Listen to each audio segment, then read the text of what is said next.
ታሪክ ሁሉ የተጋመደው ከፈረሶች ጋር ነው። እጅግ አስገራሚ በሚባል የአየር ጸባይ ላይ ተፈጥሮን ተቋቁመው የሚኖሩ ናቸው። የታላላቆቹ ሀያላን ሀገራት ጎረቤት የሆነችውና የአስደናቂ ባህል ባለቤት ሀገረ ሞንጎሊያ።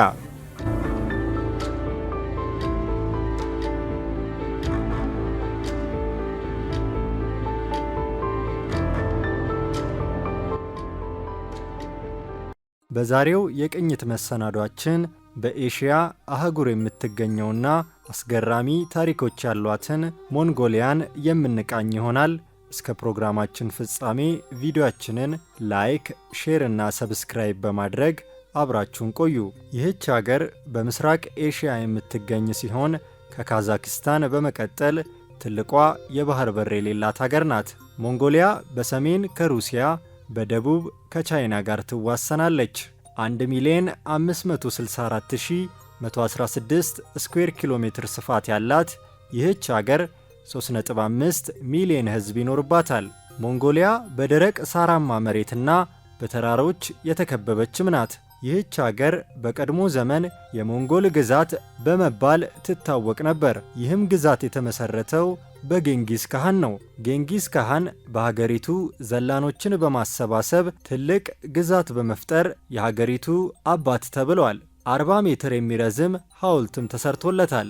ይህም በዓለማችን ትልቁ አድርጎታል። በቀደመው ጊዜ የሞንጎል የግዛት ኃያልነት እስከ 9.27 ስኩዌር ማይል መሸፈን ችሎ ነበር። ከምስራቅ አውሮፓ እስከ ጃፓን ባህር የዓለም 22 በመቶውን ማለት ነው። በዚህ ሂደት ሞንጎልን የሚቀድማት የብሪቲሽ ግዛት ብቻ ነው። ይህም 13.71 ሚሊዮን ስኩዌር ማይል ማለት ነው። በመቀጠል ሞንጎል ሲሆን ከዛ ሩሲያ፣ ቂንግ ዳይናስቲና ስፓኒሾች ግዛታቸውን በማስፋፋት እስከ 5ኛ ያለውን ደረጃ ይዘዋል። በ25 ዓመታት የጌንጊስ ካሃን ፈረሶች ብዙ አካባቢዎችን ያካለሉ ሲሆን ገናናው የሮም ግዛት ግን ለ4 ክፍለ ዘመናት በኃያልነት የሞንጎልን ያህል ግዛቶችን አልተቆጣጠረም። እኚህ መሪ የተለያዩ መረጃዎች እንደሚያሳዩት እስካሁን የት እንደተቀበሩ አይታወቅም። በሀገሪቱ የሚገርመው 30 በመቶ የሚሆነው ሕዝብ ዘላን ሲሆን የሚተዳደረውም የቀንድ ከብቶችን በማርባት ነው። በሞንጎሊያ ቡዲዝም ትልቁ እምነታቸው ነው። 51 በመቶ ሽፋን ሲይዝ ሃይማኖት የሌላቸው 40 በመቶ እንዲሁም 3.2 በመቶ የሚሆኑት የእስልምና ተከታይ ናቸው። እንደ ኤሽያ የልማት ባንክ መረጃ መሰረት በ2022 27.1 በመቶ የሞንጎሊያ ሕዝብ ከድህነት ወለል በታች ነው የሚኖረው።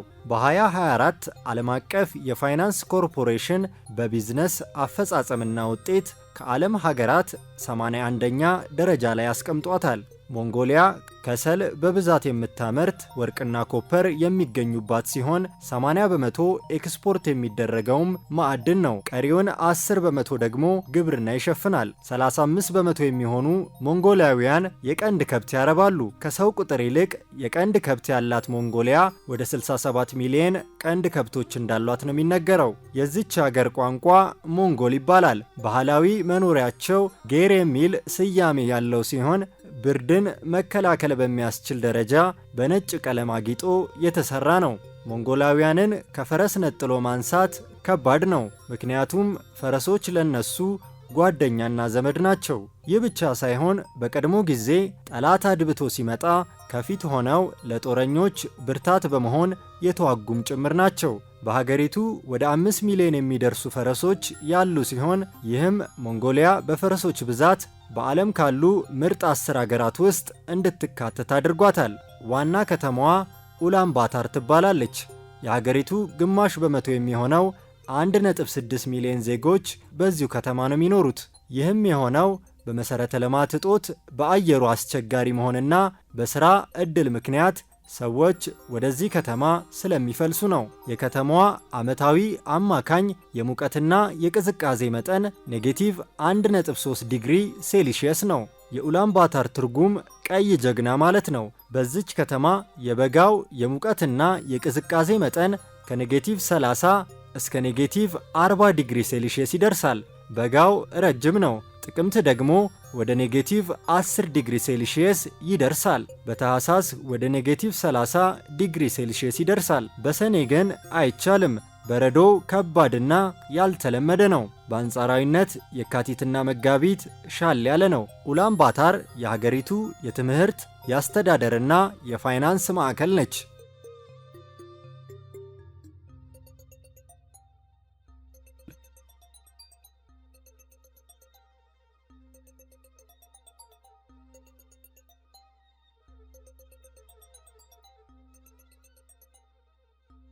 ሞንጎላውያን የወተት ተዋጽኦ ይወዳሉ። አይብ፣ ወተትና እርጎ በብዛት ይጠቀማሉ። ይህች ሀገር ካሏት ሀብት መካከል የጎቢ በረሃ ይጠቀሳል። በአህጉረ ኤሽያ ትልቁ በረሃ ሲሆን ከደቡብ ሞንጎሊያ እስከ ሰሜን ቻይና ይደርሳል።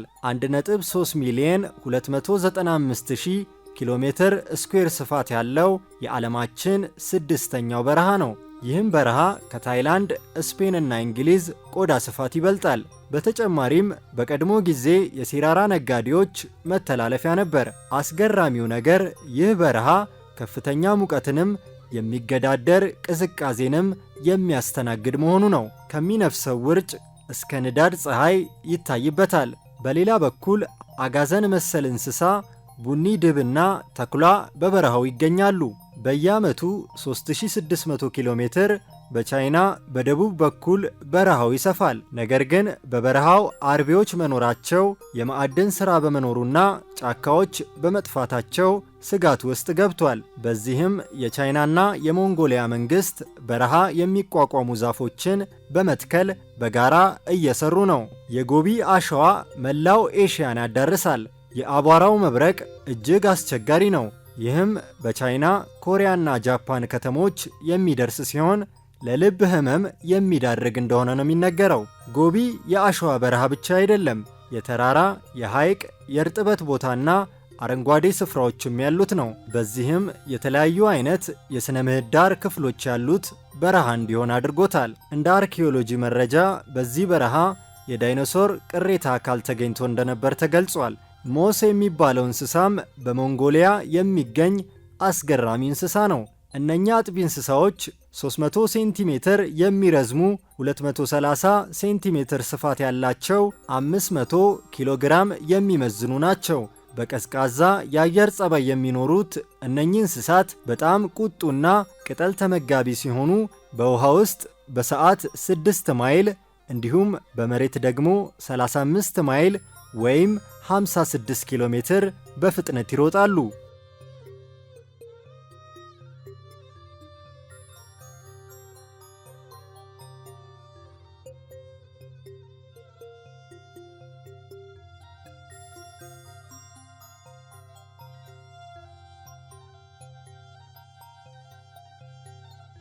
ሌላው የሞንጎሊያ ውበት ባለሁለት ሻኛ ግመሎች ናቸው። በአስቸጋሪ የአየር ጸባይ ላይ የሚኖሩት እነኚህ እንስሳት ስብ በማከማቸት ለረጅም ጊዜ ያለ ውሃና ምግብ ይቆያሉ። በቁጥር በዓለም ከ600 እስከ 1000 እንደቀሩ ይነገራል። ባለሁለት ሻኛ ግመሎች የጨው ውሃ የሚጠጡ ብቸኛ አጥቢ እንስሳት ናቸው። በአንድ ጉዞ 57 ሊትር የሚጠጡ ሲሆን የእነዚህ እንስሳ ጠላት ተኩላ ብቻ ነው። እነኚህ ግመሎች ከ300 እስከ 1000 ኪሎ ግራም እንደሚመዝኑም ይነገራል። ሞንጎላውያን ከሚያከብሩት ክብረ በዓል መካከል የናዳም ፌስቲቫል አንዱ ነው። ታዲያ በዚህ ጊዜ የተለያዩ አይነት የስፖርት ውድድሮች ይካሄዳሉ። በዚህ ፌስቲቫል የቀስት፣ የትግል እንዲሁም የፈረስ ውድድሮች ይደረጋሉ። የሁለት ሰዎች ትግል በሚደረግበት ውድድር ጥንካሬና አቅማቸው ይፈተሻል። እግራቸው ካልሆነ ሌላው የሰውነት ክፍላቸው መሬት ከነካ ይሸነፋሉ። ይህ ውድድር በጌንጊስ ካህን ዘመን የተጀመረው፣ እሱም ተዋጊዎች ቅርጽ እንዲይዙና ለጦርነት ዝግጁ ለማድረግ ይጠቀምበት ነበር።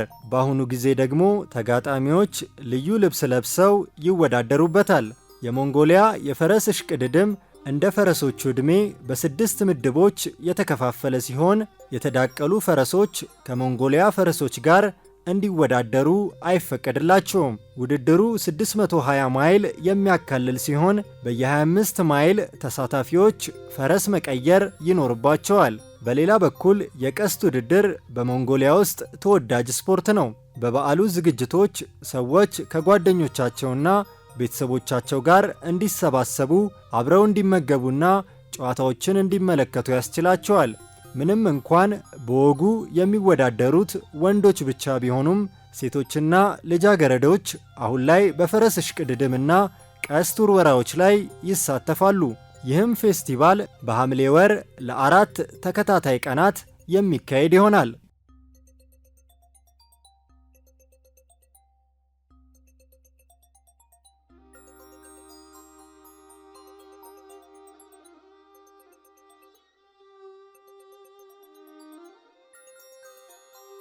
በዚህ ህዝቡ ሁሌ እንግዳ ለመቀበል ዝግጁ ነው። ሞቅ ባለ አቀባበል ጨዋማ ወተት አሊያም ሻይ ያዘጋጁሎታል።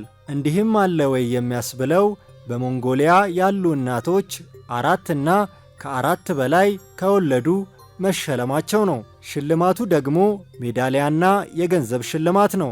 በ2022 912 እናቶች 4 የወለዱ እንዲሁም 11647 ሴቶች ከ6 በላይ የወለዱ ይህንን ክብር ተጎናጽፈዋል። የዓለማችን ጥንታዊ ፓርክ መገኛው እዚህ ነው። ቦግድ ካህን ብሔራዊ ፓርክ ይባላል።